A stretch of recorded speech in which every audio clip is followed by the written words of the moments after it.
Now let's move on to Dr. Madhukar, what he has to say in this situation. Dr. Madhukar, can you please share your slides? Yes, please.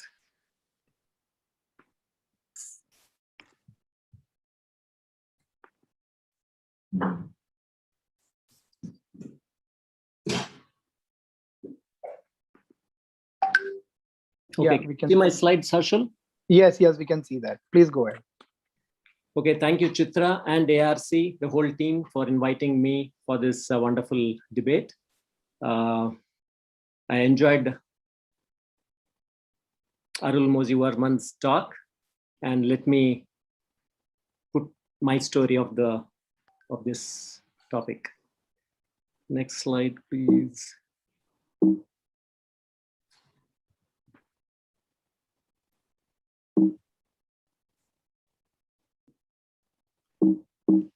Can you? Okay, I'm through.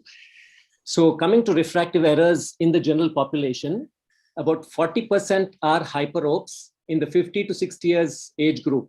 And then 30% have been shown by studies in the 60 to 70 years age group, and 30% hyperopes more than 70 years. This shows us that as we age, there's a nuclear sclerosis, and slowly you're going towards a myopic side, which all of us know. So this is the epidemiology part of it. And that's a huge percentage of our population. If you say 50 to 60 years or 60 to 70 years, so 70%, 40%, 30 to 40% are hyperopes. So as per my good friend Arul, he says that all of them have to be knocked off, their lenses, not the cataracts. So again, we come to the debate. Yes, it is 60 years old and plus 3 hyperope. I'm 60 years old, I'm plus 2 hyperope. Why not me? So as Arul said that I fumble around, my wife fires at me, but nothing of that sort is happening. I'm enjoying. I'm looking good with my glasses. In fact, I look better with my glasses on rather than without my glasses. So I would prefer to wear my glasses and not have a cataract done at now. And then comes again the debate, why not 55? Why not 2D? Why not 40? And why not 1D? So that's what's happening. And not everybody develops a cataract. My dad and so many of my friends' dads are still hanging around without cataract surgery in their 80s. And all of them are doing well. And my father refuses to undergo cataract surgery. He's 89 and he's saying well. So my concern, once this debate comes in saying that 60 and plus 3 or plus 2 or whatever, so now you find that in your practices, a lot of people come, they don't tell you what their problem is. They'll say, doctor, what is the problem? I'll say, yeah, you have cataract. It's plus 1 or plus 2. And then with a change of lenses, we'll be able to see. And then slowly come up with the story. I went to the other practice. They said that you have cataract, and if you don't have it done tomorrow, it will burst. I'm sure all of you have gone through this thing, and I don't know what to say. I'll have to protect my colleague. I just say, yeah, your cataract is starting, and then if you wish, you can have it. The patients are not told anything. They don't have an idea what's happening. And they're just told that because they went in for some refractive error and they're told that to undergo cataract surgery the next day. I think that's not right. I'm sure all of you agree with that. Then cataract surgery, as all of you know, as long as it goes on fine, it's nice. But suddenly you see a hypopyon, and then all of us panic. And please believe me that, and all of you understand that all of us have end-offs, all of us have complications, but we put them under the table. We don't want to acknowledge them. We don't want to publish them. We don't want to show them, and then put them into each one room and send to each different colleague if you have a cluster. So, I don't think we should take it so easy and just be cavalier attitude, take the cavalier attitude and say that, yeah, cataract surgery, it's so simple, 5 minutes, 10 minutes job, but it's not right. And all of you know that if something goes wrong, it's the end of your story. There are overcorrections and undercorrections. You feel that every time it's hunky-dory, that everything will be 0 and the patient will see perfectly. But suddenly there'll be +1 and -1. They'll come up with a long face and say that, doctor, you promised me without glasses, I can't see the last line, I can't see this last letter, and I'm having this trouble and that trouble. So that's also a problem. And there are many other side effects of cataract surgery, as you see. inflammation, and then multifocal IOLs, you find that there's so much chair time you have to give. And at the end of all of it, again, the patient is not happy because they say that you're not seeing the last line and your surgery is a failure. 1 minute left. Yeah. And then the other aspects of ptosis, PCOS, dry eyes, and retinal detachment is less, but it's still there. That risk is there. And then the floaters, implant decentration, wavefront abnormalities, all of them are there. If patient is used to his natural vision lifelong, and let him enjoy it as long as possible. And then the story of diabetics. As you know, what happens? About 20% in the age group of 50 to 90 years are diabetic. And then what happens 10 to 20 years later? And now lifespan has increased so much. And 17% of all the diabetics in this 50 years age group develop diabetic retinopathy. And my retinal surgeon says that it's such a difficult thing, lasering retinas through a multifocal lens. So think of them. Multifocal technology is not appropriate, less contrast, more glare and halos. So be careful about that. And the legality, if you in a potential 6/6 patients, if you're operating, something goes wrong, we don't know how will a judge us. And then as an ophthalmologist, first of all, take the question that will you have a multifocal lens implanted? And if so, whether if you don't have a cataract, would you get your cataract surgery done? Please think about it for a minute. Thank you. Thank you very much, Dr. Madhukar, for putting your points very strongly. So in all intellectual debates, both sides tend to be correct in what they affirm and wrong in what they deny. No? So we need to take a neutral point of view from our expert panel. I'll request Dr. Partha Vishwas, Chairman Scientific Committee, to please give his opinion on this situation and what would he prefer. Thank you very much, Harshul. It's been a wonderful debate, and but the spice of the debate was missing, Madhukar. And Arul sir, I mean, a little below the belt is also can be hit. Having said that, what is very important is the ethics of the surgery is important to the desire of the patient undergoing the surgery. It is important.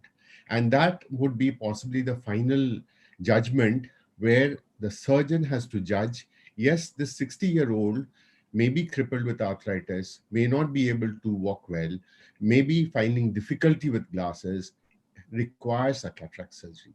The personalized decision to do a cataract surgery with a +3 and a 60-year-old, again, if he's able to tolerate his glasses well, he's happy with his glasses, why suggest a cataract surgery?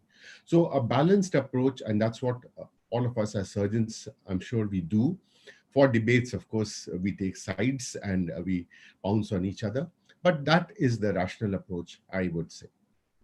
There is this concept now which is evolving about dysfunctional lens syndrome, whereas it's in the early 40s, it's presbyopia, and then the incipient lens changes with setting, and later on early lens changes. So anything below 7 based on the features like the contrast, sensitivity, internal aberrations, and pupil dynamics, this concept has been evolved. And if we actually look at some of these 50-year-old with a cloudy lens, these are, and if he is a hypero, we can, and on the best of platforms like a femto cataract platform or the best of multifocals, which was so eloquently discussed in the last thing, I don't think we need to be so worried as Dr. Madhukar pointed out, but then that was his point to debate on. I have a question. What would be your cutoff for implanting phakic IOLs in some of these younger patients? How rigid are you all about the upper age limit? Dr. Mahipal? See, basically, it depends between whether a patient is a myope or a hyperope. If a patient is a hyperope and a patient has gone into the presbyopic age, I would prefer to go in for a presbyopic lens exchange rather than go in for a phakic implant. The second thing which you rightly said is the dysfunctional lens syndrome. So if you have an access to an eye trace, you can actually look at the dysfunctional lens syndrome as to whether the person is having what amount of scatter, how is it affecting the contrast, etc. So under those circumstances, if that is there, then you would wish to again go ahead and not do a phakic implant, because as it is, it's a question of doing 2 surgeries in a patient. If you do a phakic implant, sooner or later that person will develop a cataract, even though the incidence may get aggravated. So that is it. So if it's a high myope, I can go up in the age a little bit, maybe 40, 45. But if I have a patient, even if he or she is a myope and the patient is 50 plus, for hyperopes, I would keep my age as 40 plus, and person has presbyopia, I will go in for a presbyopic lens exchange rather than going in for a phakic implant. And for myopes, if they need, maybe 50 would be for me to go in for lens exchange, cataract exchange. Uh, I Gaurav, think, or- Dr. Madhukar said it very well in the last slide. How many of us, I'm sure a lot of us here are over 60, not me, but how many of us will, want to get a presbyopic lens exchange? And again, like Dr. Maipalsa said, the test of the pudding is, the same, that how many of us, how many of the ophthalmologists would want that to happen?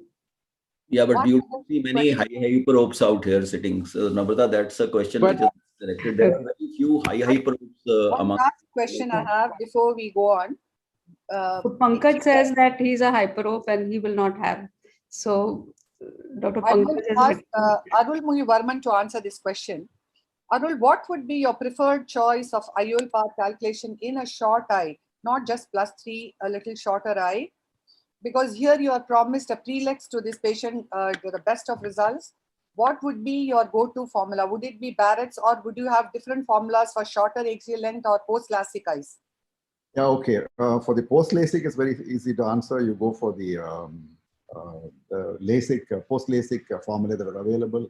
Which Holiday one? has one. Barrett also has one. I'll try both and I'll look at it. But particularly, I would want to use laser-based system to measure the cornea as well as axial length. I use the IOL Master 700, which is brilliant. And in the very short eyes, extremely short eyes, half a Q works better. Ramurthy, you have anything to add before we go on to our next team? +3, yes, I would like to go ahead with the Barrett Universal 2 with the IOL Master 700, which is incorporated in it.